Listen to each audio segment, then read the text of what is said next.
Rev it up and welcome to Cars Yeah, show number 1348. Today on Cars Yeah, I'm celebrating the 7th annual Carmel Mission Classic that takes place on Wednesday, August 14th at the Carmel Mission in Carmel by the Sea during the Monterey Pebble Beach Car Week. For more information, go to carmelmissionclassic.org. No success in life compensates for failure in the home. This is Cars Yeah, where you'll enjoy interviews with inspiring automotive enthusiasts. Mark Green is here to provide you with a fuel injection of automotive inspiration. So get in, sit down, buckle up, and get ready for a wild ride here on Cars Yeah.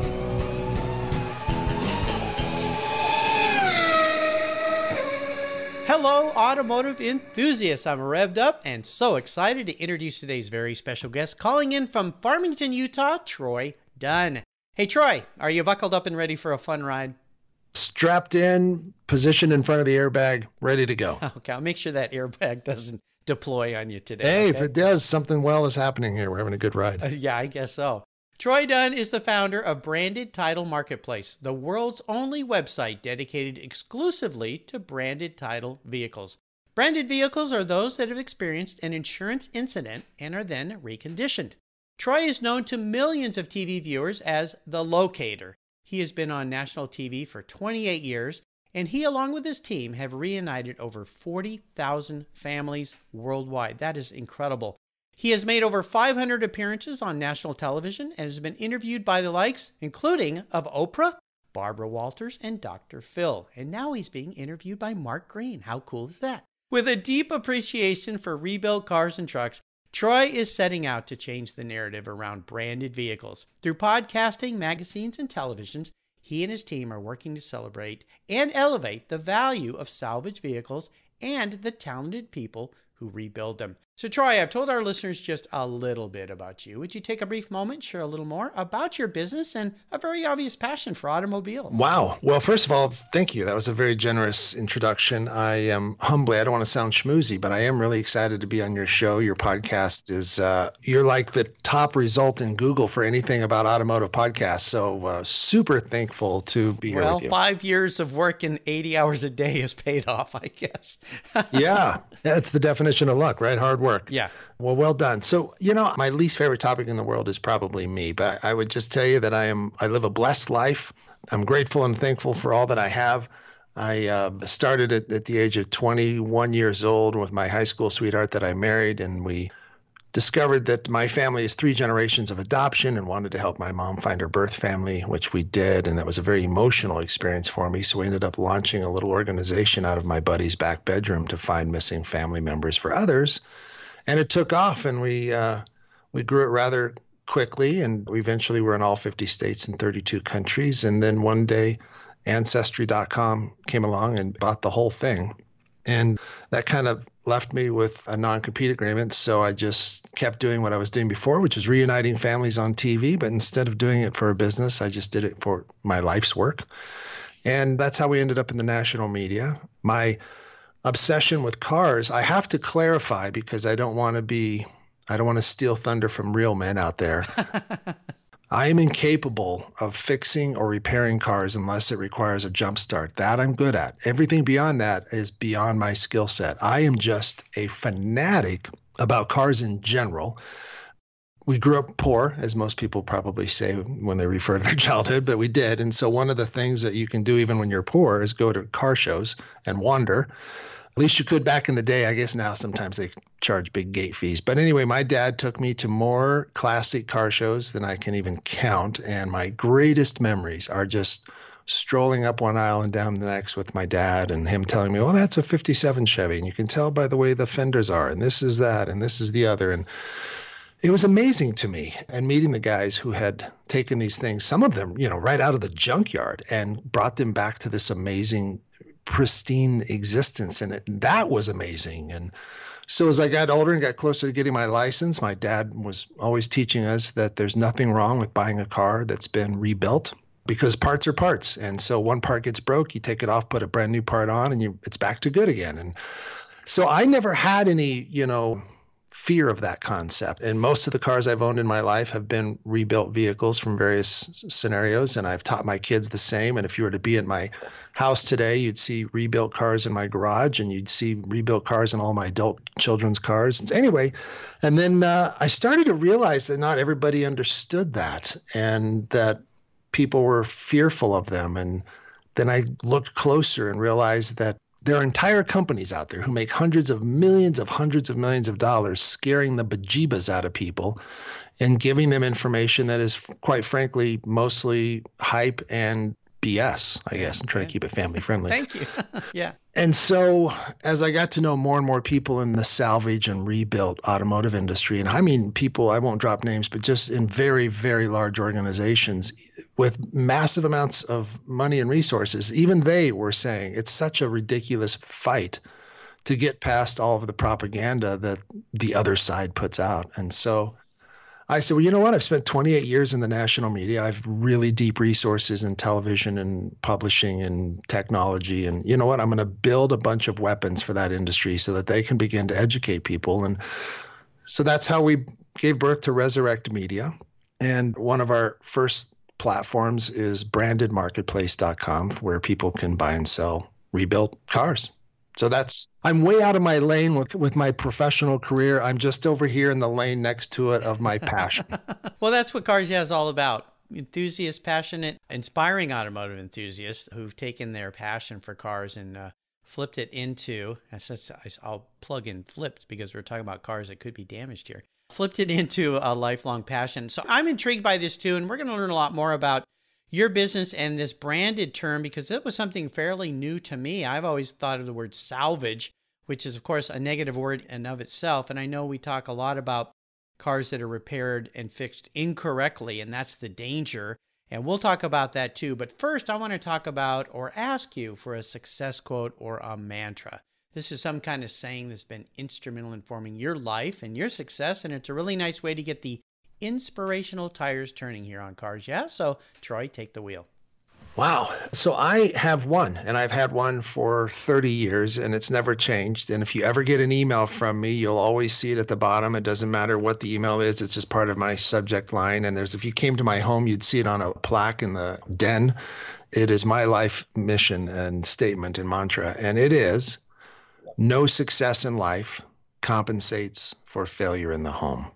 And I live by that because I have, like you, I'm on the second half of my life now.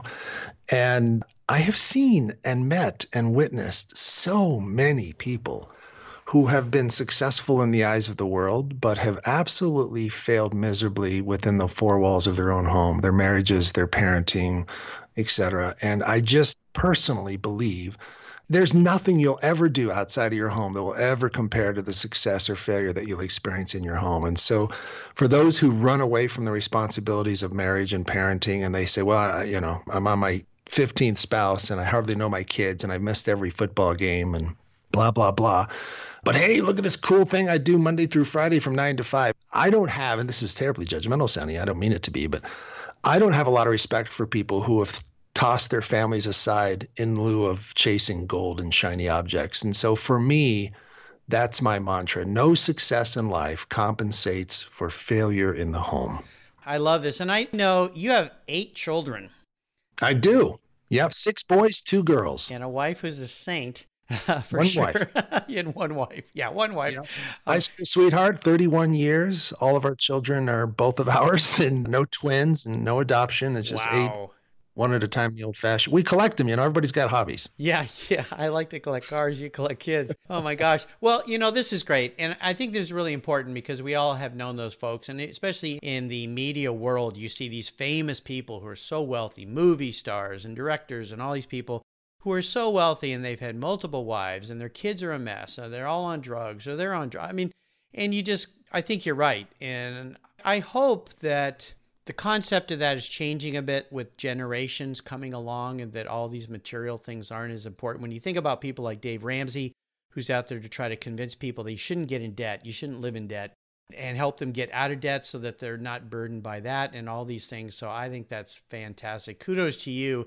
It is definitely the right way to live a life, and much, much more rewarding for sure. And you have a responsibility when you have children. You do have a responsibility for those people, those human beings. So, every male can become a father because that just takes a few seconds. But to become a dad is a lifelong investment. And unfortunately, I've met too many men who have wandered away from their responsibilities as a dad and think that being a CEO or a co-founder or a sales, whatever it is, more important. And I hurt for them. It doesn't make me angry at them. It doesn't make me dislike them. I just hurt for them because there will be a time in their life where they will look back and realize that somewhere along the way there was a T in the road and they took the wrong turn. Yes, I agree. Let's talk about this passion you have for cars. You talked about your dad taking you to car shows, which is great. I've been taking my son to car shows forever. He's been to the Pebble Beach Concours with me, which is happening in about a week and a half after this show airs. It's so great to take a kid to a car show because there's that bonding that happens and education, and you can spark something. But I would love to hear a story that instigated your personal passion for cars. Is there a pivotal moment in your life when you knew, you know what, I'm a car guy? I've had little car experiences throughout my life that were unintentional or, divine intervention from somebody who wanted me to love cars, I guess. I don't know. But for sure, the car shows were a big thing in my life simply because we were going through very difficult times as a family financially. And it was such a great reprieve from the realities that we faced. Even at one point, there was a moment when our family was homeless. And except for me, my younger siblings would not have known that because we thought, I'm sure they thought we were camping because my father borrowed a small Winnebago from a friend of his. It was his friend's hunting and fishing Winnebago. This was up in Anchorage, Alaska. But we ended up living in that at a park for an extended period of time. And I'm sure my siblings just thought, we're camping, just trip. Camping for a long, long time, right? Having no idea we weren't going back to the house that we had been evicted from. However, during that time, it was still normal on a Saturday for my dad to come and wake me up and say, car show. And that was it, man. I was up and dressed in 30 seconds and off we went and laughed and talked and shared a corn dog. And he taught me all the things of the world of cars. And we'd sit and talk to old men who'd be sitting next to it, who'd tell us how they rebuilt it and they found this fender and that thing. And I loved it. And I do think, people like to say that everybody is a reflection of their pets, a reflection of them. And there's some weird websites that show that's probably true. I feel like your car often can represent who you are. And so for me, cars are more than objects. They're an extension of our personalities and our hobbies and our passions. And so I don't remember not being a car guy. I hate to say the phrase car guy only because I have such respect for car guys who can see something and then turn it into something else. And I can't. All I can do is write a check to the guy who's a car guy. Well, that's okay too. Those car builders need guys like you. Yeah, well, thank goodness. That's my only skill. The only thing I can build with my hands is a pen and a checkbook. So yeah, I just had John DAgostino, who's been building custom cars for over 50 years. And the stuff he builds are like dream cars. He builds crazy, insane stuff.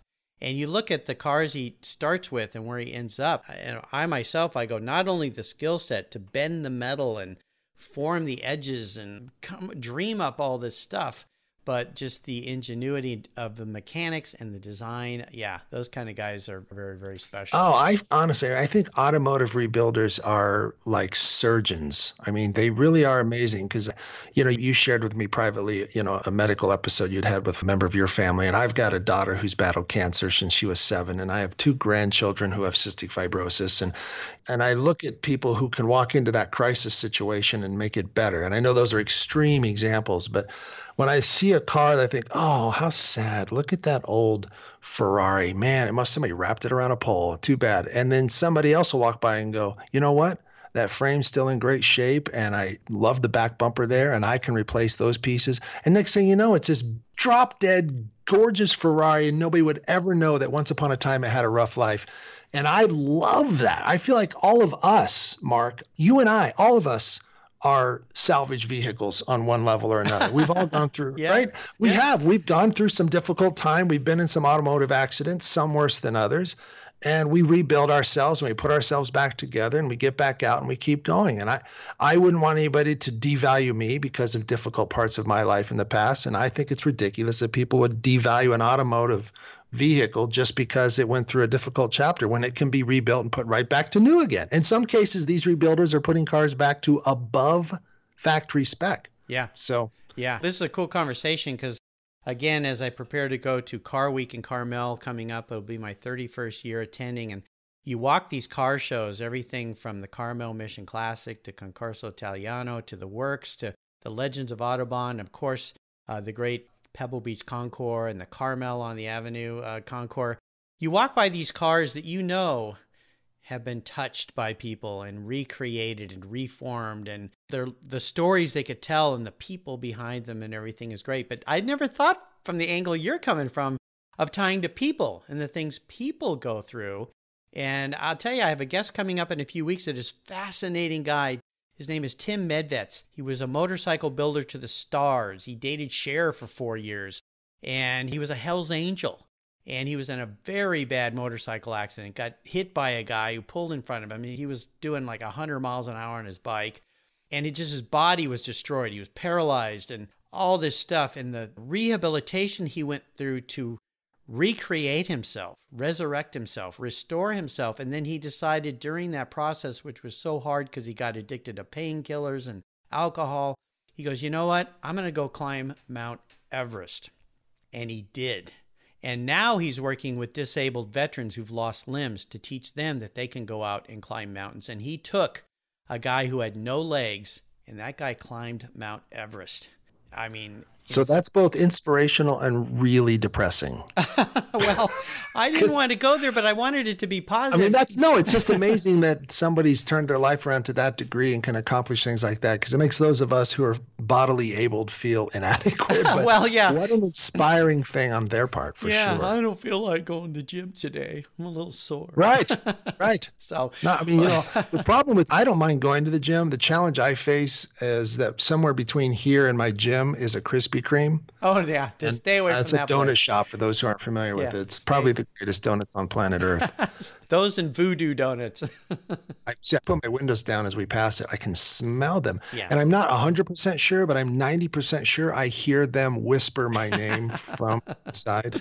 Yeah, don't go to those sirens, okay? Don't go to those sirens, Troy. They're bad for you. So, well, let's talk about, since we kind of went into an area of challenge and failure, I'd love to ask you about a big challenge or a big failure you faced and walk me through that. But more importantly, what was the lesson learned? How did you come out positive on the other side? Because I think you're a guy who always comes out of things on a positive side.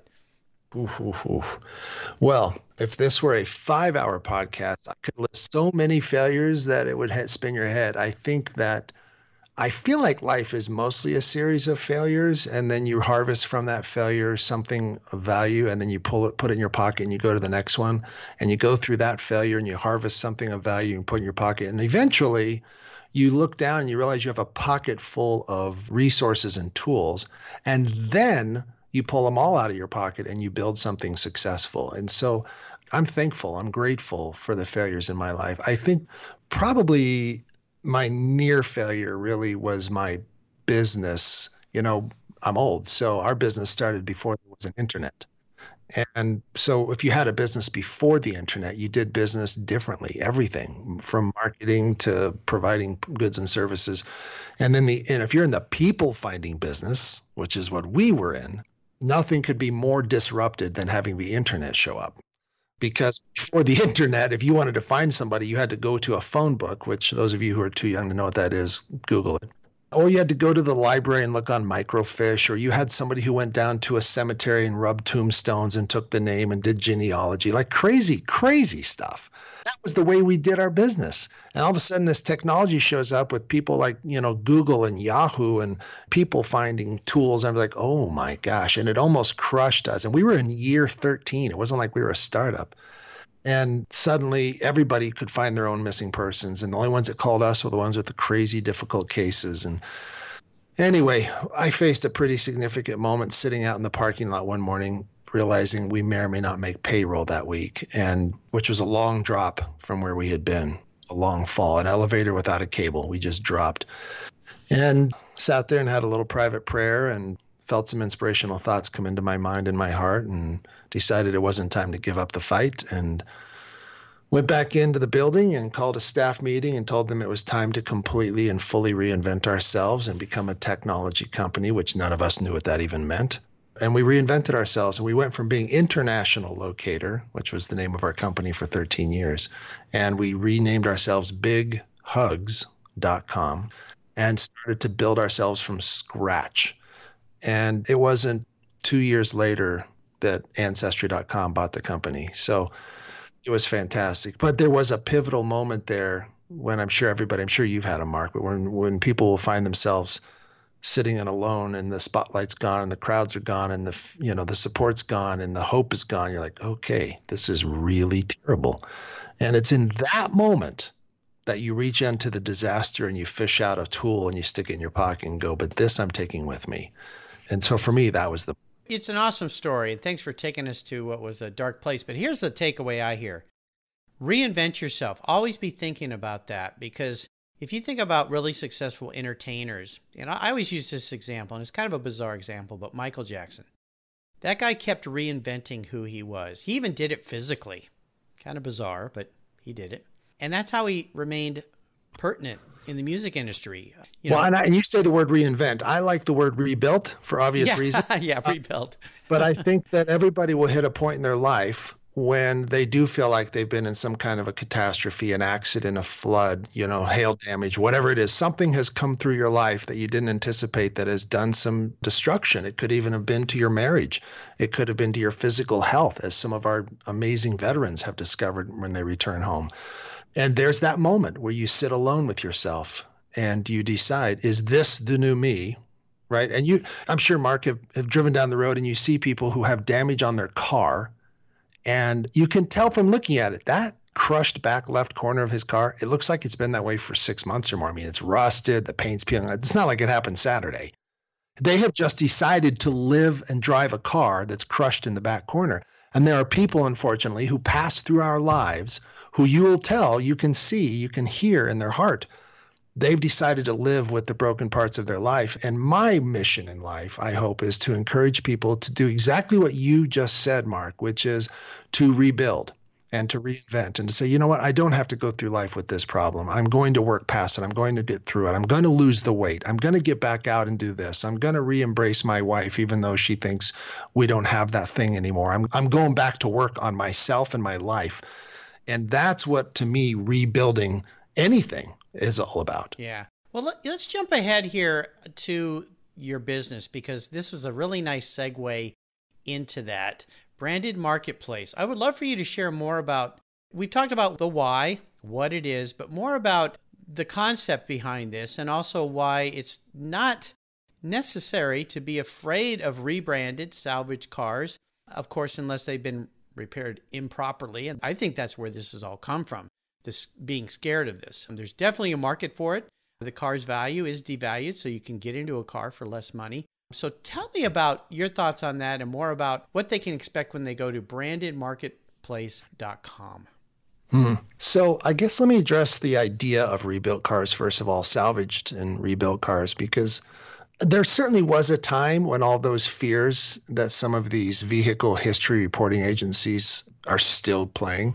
But there was a time, right? Because back in the day, if you had a crushed car back in the 60s or 70s and you wanted to rebuild it, you went to the junkyard, you found a part, you pulled it off, it didn't quite match, you did your best. A lot of guys were fixing cars in the back of their garage in their barn.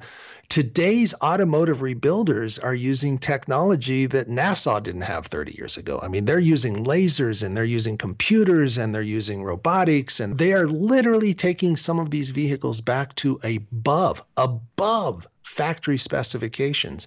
And so those old silly stories that our parents, our fathers used to tell us about, never buy a car that's been in an accident, that just doesn't apply anymore. It's just outdated, bogus information. But there are still gigantic companies who make hundreds of millions of dollars making people believe that's true. And it just isn't anymore. These rebuilders are freaking automotive scientists. It's amazing what they do. And so, yeah, you nailed it. You can go out and get a branded title just means a car that's had an insurance incident. You can get a branded title vehicle for 20 to 30% off of book value, which is crazy. It changes the game. It means you don't have that depreciation. It means you don't have to buy a car with a zillion miles on it to get it down into your budget. Where that's the biggest problem when people buy used cars, you're buying somebody else's problems. A branded title vehicle is not that. A branded title vehicle is a car nobody wanted to get rid of, but it had an incident. And it doesn't mean a huge. I'm not talking about cars that went rolling down a mountain and caught fire and left at the bottom of a ditch. Or we're in a flood, submerged in water for a week, Yeah, and even flood cars, there's another place for education for some, because even a flood car, it doesn't mean submerged in water. A flood car, flood cars, I don't want to go too far into the weeds, but 10 seconds. A flood car can be a level 1, 2, 3, or 4 flood. A level 1 means the water never touched the car, but it was near the car. And that happens when a car dealership, a hurricane goes through, floods the community. The bottom south corner of the parking lot of the Chevy dealer is underwater. Every car on the lot will be written off by the insurance company, even the cars that aren't down in the bottom south corner. And so you'll have cars labeled flood that never saw water. You'll see cars that were labeled flood when the water only came into the floorboards. We're talking about carpet. The carpet got wet, and they label it a flood car and sell it.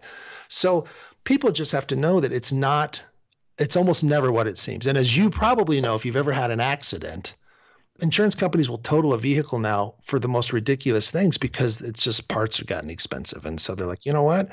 Why would you fix that? You're at 60% of value now just by having to do the back quarter panel and the bumper. So we're going to total it. Well, now it's a branded title car and you can buy it.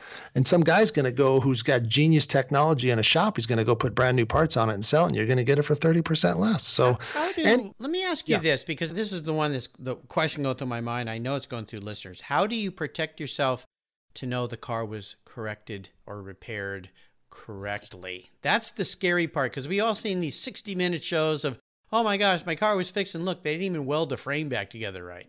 Yeah. So again, those stories are fewer and fewer because of the fact that the industry's gotten so high tech.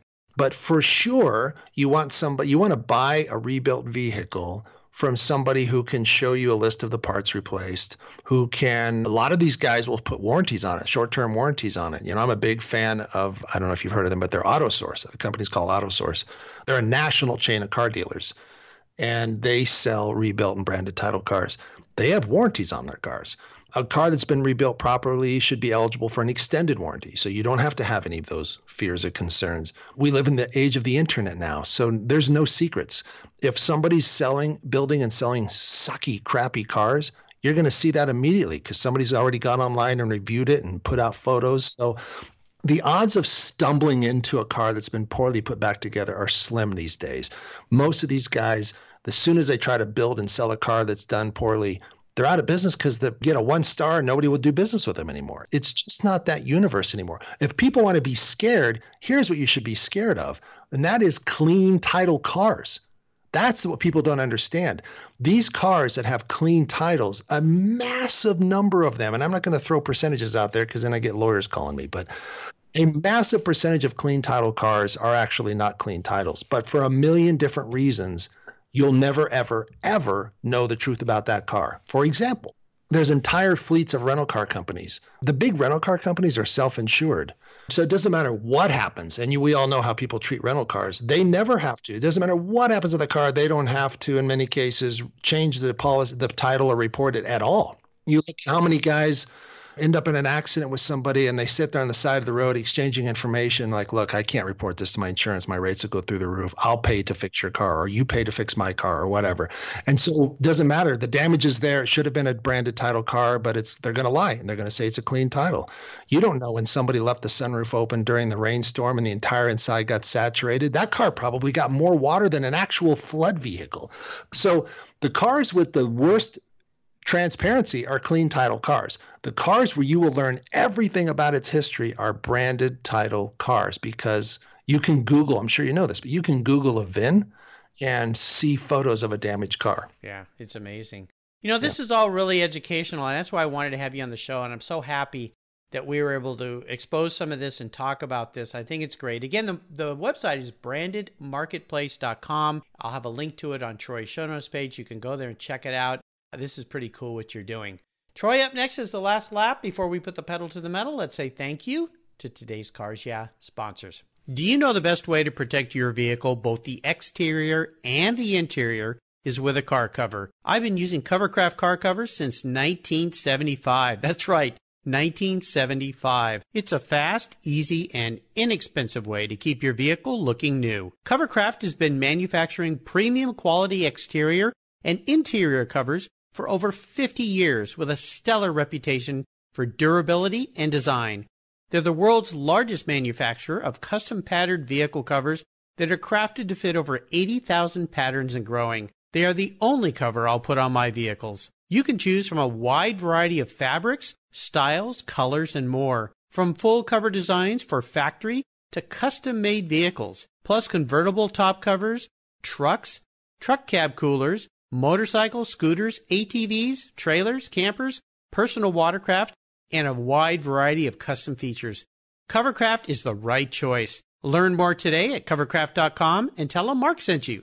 That's covercraft.com. Are you looking for a way to get your products or services into the ears of thousands of automotive enthusiasts around the globe? I can help.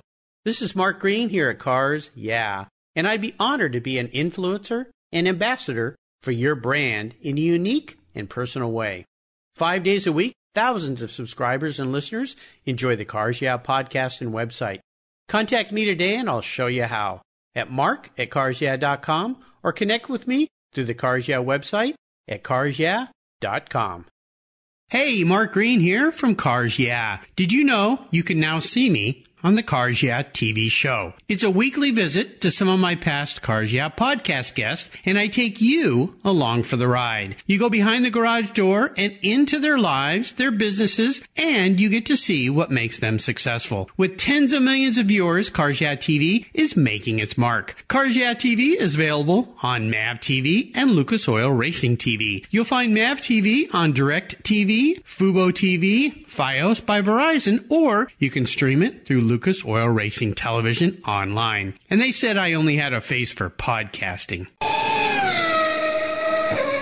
Okay, Troy, we are back, and I have a bit of an introspective question for you. Since we're talking about coming back or rebuilding or restoring, if you came back tomorrow as a vehicle, manifested as a vehicle, what would Troy be and why? I would be the vehicle that I once owned and sold and regret terribly for having ever sold, which is an H1 Hummer. Ah, yeah, the real deal. I'm 6'3", I'm 250, I'm an old college football player. I'm not very good on my feet when it comes to dancing. I'm a bull in a china cabinet, but I get the job done. And my H1 Hummer was totally who I would be as a vehicle. I like it. Very cool. Well, we're entering the last lap, a bit of a lightning round. I'm going to fire off a series of questions and ask you to give our listeners some very quick blips of that Hummer. One throttle, H1 Hummer. Cool. Yeah, I've got some friends with some of those. All right, here we go. What's the best automotive advice you've ever received? The one my dad told me, don't buy new, don't buy used, buy rebuilt or branded. Yeah, there you go. Would you share a personal habit you believe has contributed to your many successes over the years? I am a self-described recovering multitasker. And so I have learned that those who start many things finish very few. So I focus on one thing at a time now. Good man. Do you have a resource that you'd like to share with our listeners? I think I know of one. I would definitely say if you're curious about buying or selling your own rebuilt car, I would go to brandedmarketplace.com. We've tried to revolutionize the industry. We've upset a lot of people by doing it, but you'll never have to worry about finding a clean title car there, and there will never be advertisers allowed to sell automotive vehicle history reports there that scare people into believing false truths. I love disruptors, so congratulations. That's really cool. If I could arrange for you to sit down and have a meal or a drink with anyone in the automotive industry, living or deceased, who would that individual be? Hands down, John DeLorean. Oh. I was a huge fan of the DeLorean. I was an 80s kid. I realized he got in trouble with questionable actions with some cocaine dealing in the vehicle industry. I'm still not sure it's actually accurate.